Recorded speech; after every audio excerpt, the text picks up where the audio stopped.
মিজানুর রহমান আল আজহারি বলেছেন, দেশ স্বাধীনের আগে যদি আমার জন্ম হতো তাহলে আমাকেও রাজাকার বানিয়ে দিত। তো এটা তো ঠিকই।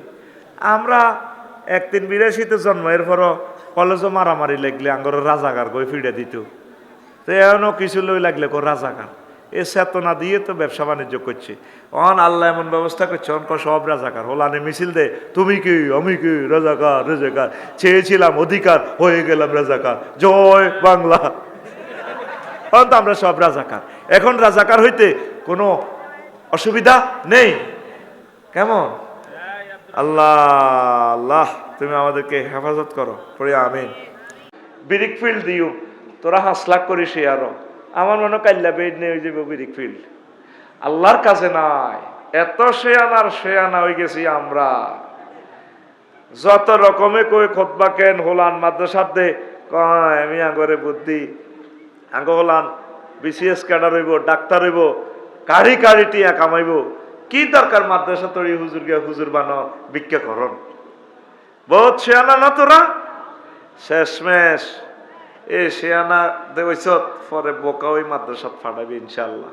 সেদিন বেশি দূরে নয়, সারা পৃথিবীর মানুষ বহুত শেয়ানা আছিল। লস অ্যাঞ্জেলসের মানুষ শেয়ানা আছিল, ওরা পৃথিবীর হইসার শেষ করি হিয়ানি শহর বানাইছে। খোদার আগুন লাগি জ্বলি শেষ আসেনি। এত করে একটা লাড়া দিব আল্লাহ, এক কানা সবর কর। মসজিদ এটি এত ফাঁকা থাকতো না আল্লাহ রহমতে, এটি আবার তারার বেড়া নারাজ সানি হয়ে যাব, বাঁশের সানি হয়ে যাব ইনশাআল্লাহ। কারণ তোকে দিল কঠিন হয়ে গেছে, কারণ ঠিক নেই। আগে 3 মসজিদ আছিল, মুসল্লি বেশি আছিল, ঠিক নিও। অন এসি লাগাইও মুসল্লি হাম জানা। তো এসব ফাঁকা মসজিদের কি দরকার? আমি মসজিদের দেই কিতা দেই, দান বাক্সা দেই। আমি কল্পনা করি আল্লাহ ইচ্ছা দান বাক্সা যদি ইচ্ছা সিস্টেম থাকতো, মানুষ আঁড়ি আঁড়ি যা মধ্যসাগরটি অটো সিস্টেম দান বাক্সা কেরান সিওল হালায় ছট করে ধরিয়ে মানুষ ধরিয়ে সিওল দিয়ে বাঁধি বাক্সার ভিতরে ভরিয়ে লাইতো। তো কইতো কি ইয়ো সিওল আরো ধরছেন কোনা তোরে বাক্সার ভিতরে দান করে দিছি আই, তুই নোয়া চড়ি যাইবি। এ একটা অটো সিস্টেম যদি আল্লাহ বাক্সা দিত দুনিয়াতে মসজিদের লগে লগে, বুঝতি? পুরা মধ্য সাগর দিতে যত মুসল্লি আছে এদিনের বাক্সাইডা নামাজের টাইমে এ বাক্সাইডা তো দান বাক্সা তো সিওল বার হইতো, যাই সব দিনের বাঁধিয়ে লাইতো, বাঁধি ছট করে একামতের সময় টানি মসজিদে ঢুকে এলো। তো নোয়াজ হড়াই আবার অটো সিস্টেম সিওল এটা মেলামারি তো করে দান করে দিলে, ঠিক কিনা? এরকম একটা দান বাক্স দরকার। আর মসজিদে দান করার বেশি প্রয়োজন নাই। আসনের প্লুরাল নাম্বার আসুন, আমরা বেশি বেশি মসজিদে মুসল্লি দান করি।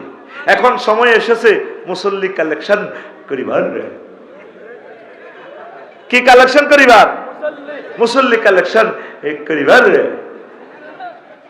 আসেন আমি আস্তে আস্তে বলি। এর 14 দফা কর্মসূচি এই সূরাতুল ইসরাতে মেরাজের।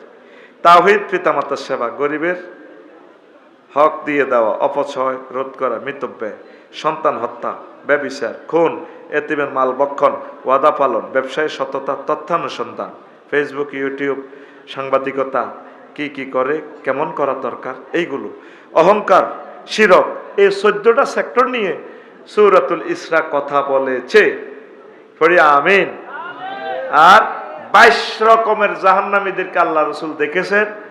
কেমনে কেমনে 22টা জেলখানা শেষে, লক্ষ্মীপুর জেলখানা কেমনে ফিডায়, নোয়াখালী কেন্দ্রীয় কারাগারে কেমনে কোবায়, ঢাকা কেন্দ্রীয় কারাগারে কেমনে চোখ খুলিয়ে লাগে, এইভাবে 22 রকমের আযাব আল্লাহ রাসূল দেখেছেন। শুনবেন কিনা?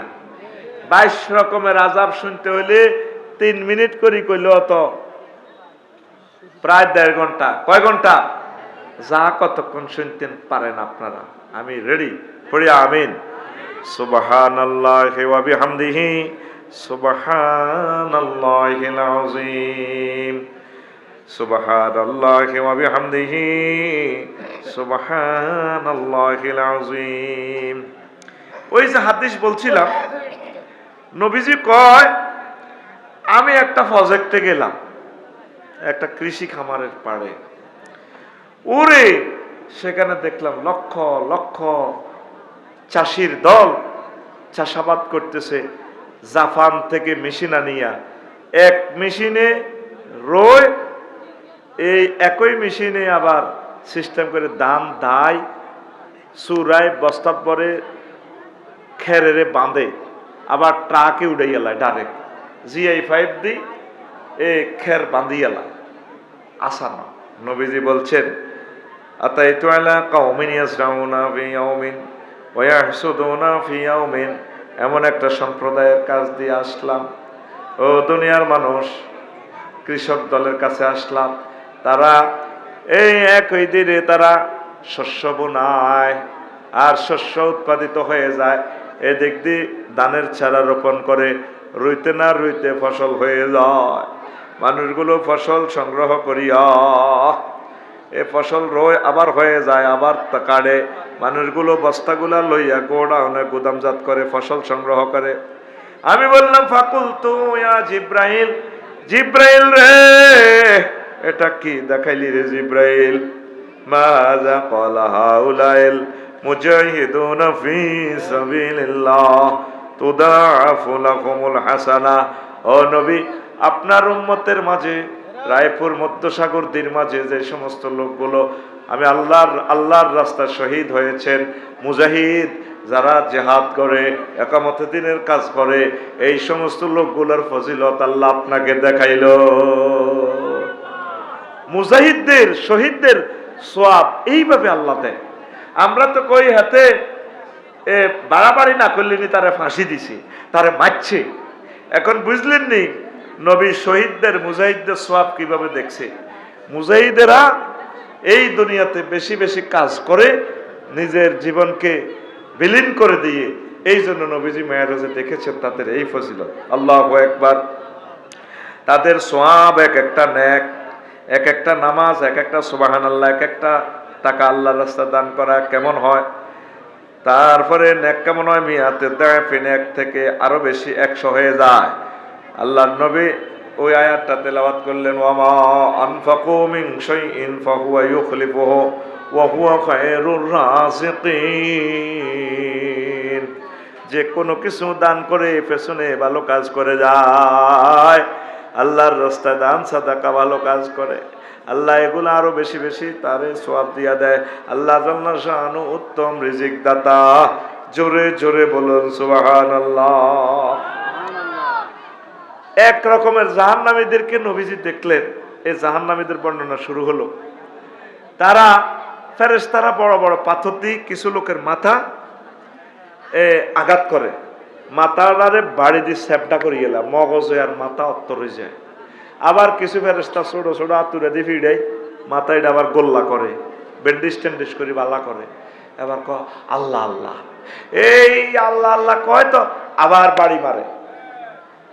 রাদাকাত কামা কানা ওয়া আতা, এই বাড়ি মারে, স্যাপটা আবার ভালো করে, আবার স্যাপটা করে, বাড়ির লগে মারে ভালা করে, মারে ভালা করে। এই দেখেন হাদিসটা ইবনে জারির 15 খণ্ডের 60 নম্বর পৃষ্ঠায় এই আয়াতের ব্যাখ্যায় আছে। দেখেন সেখানে কি বলা আছে, সুম্মা তাইতু আলা কওমিন তুরদিকুরুসাহুম বিসাকরে। আমি এমন একটা কওমের কাছে আসলাম লক্ষ্মীপুর কেন্দ্রীয় কারাগারে। এই এক কন্ডম ছেলে দেখলাম কিছু কিছু মানুষের মাথাটা চূর্ণ বিচূর্ণ করা হয়। কুল্লামা রাদাখাত আদাত কামা কানাত, যখন ওই মাথা চূর্ণ বিচূর্ণ করে দেওয়া হয়, আবার মাথা ভালো হয়ে যায়, আবার চূর্ণ বিচূর্ণ করা হয়। ওয়ালা ইয়াফতুরু আনহু মিন যালিকা শাইউন, যে সমস্ত ফেরেশতারা এইভাবে তারে মাথা চূর্ণ বিচূর্ণ করতেছে, তারা কোনো দিকে তারপরে পাত্তা দিচ্ছে না, তাকাচ্ছে না, শুধু এইভাবে তাকে শাস্তি দিতেছে। ওই পুরুষ মহিলাগুলা চিৎকার দেয়, ফাকুলতু মা উলাইয়া জিব্রাইল, আমি বললাম জিব্রাইল রে, এরা কারা রে জিব্রাইল, এই হতভাগার দল কারা রে জিব্রাইল? জিব্রাইল আমিন কয় ক্বালা হাউলাইল্লাযিনা তাতাসাকালু রুসাহুম আনিস সালাতিল মাকতুবা। ও নবী, এই লোকগুলো হচ্ছে মধ্যসাগর দ্বীর আপনার উম্মত, পুরুষ মহিলারা, যারা নামাজ পড়া ডাকে মাথার এভাবে ভোজা মনে করত। ঠিক না? মনে কি ভয় লাগে? লাগবে না, সে মন তো এখন আর নাই। হুজুর মন কষ্ট নিয়েন না। কয় মন কষ্ট নিব কেমনে, মন তো নাই আমার। এই যে নবী দেখে আসছেন নামাজ যারা পড়ে না, নামাজ যারা মাথার বোঝা মনে করে, তাদের মাথাটা আল্লাহ এইভাবে শাস্তি দেন।